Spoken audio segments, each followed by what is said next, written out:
चक्र सुदर्शनधारी श्री कृष्ण जी का सुदर्शन चक्र जिस स्थान पर गिरा था उस स्थान का नाम नैमिषारण्य पड़ा, अर्थात चक्र की नेमी जहाँ पर शीर्ण हुई थी। नैमिषारण्य में कलयुग का प्रवेश हो पाना असंभव है। सो उस पवित्र स्थल पर 88,000 ऋषि मुनि रहने लगे थे। जब श्री सूत जी का आगमन नैमिषारण्य में हुआ, वहाँ उपस्थित मुनिजन आह्लाद से भर उठे और प्रसन्नता व्यक्त करते हुए सूत जी से निवेदन करने लगे, हे सूत जी, आप तो समस्त वेद पुराणों के ज्ञाता हैं। आपने श्री व्यास जी के पास रहकर वेदाध्ययन किया है। आप श्रेष्ठ हैं। कृपा करके हमें भी वह कल्याणकारक कथा सुनाइए जिसके श्रवण से भवसागर पार होना अत्यंत आसान हो जाए।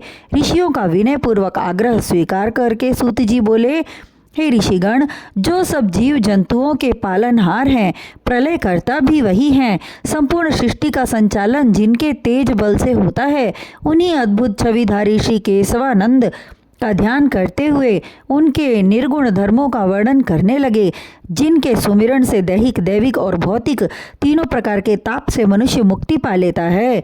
जीव के हृदय में श्री हरि के चरण कमलों का वास हो जाता है। इसलिए हे श्रोतागण, श्रीमद् भागवत के समस्त वेद पुराणों का मूल मंत्र समझकर पूर्ण निष्ठा से पास करना चाहिए। श्री सुखदेव जी की इसी कथा रूपी अमृत का पान राजा परीक्षित को कराया था।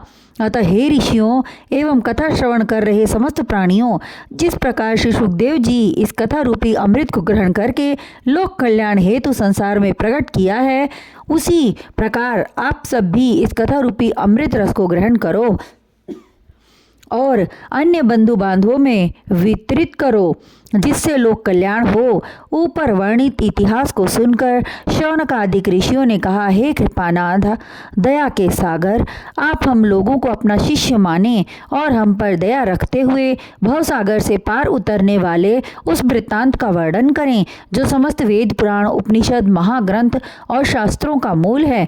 अभी तक आप हम सभी को वृक्ष की शाखाओं के दर्शन करा रहे थे। मूल तत्व प्राप्त कर पाने से अभी तक हम सब वंचित हैं। उस पर ब्रह्म की जिसने मृत्यु लोक में पधार कर देवकी के गर्भ से जन्म लिया और बलदाऊ बलराम के साथ रहकर मृत्यु लोक में कौन कौन सी लीलाएं की, उन लीलाधर की लीलाओं का वर्णन करके हमें और हमारे जीवन को धन्य करने की कृपा करिए। और यह भी बतलाइए कि जिस शुभ घड़ी में उन्होंने परम धाम के लिए प्रस्थान किया, उस समय धर्म को किसे सौंप कर गए।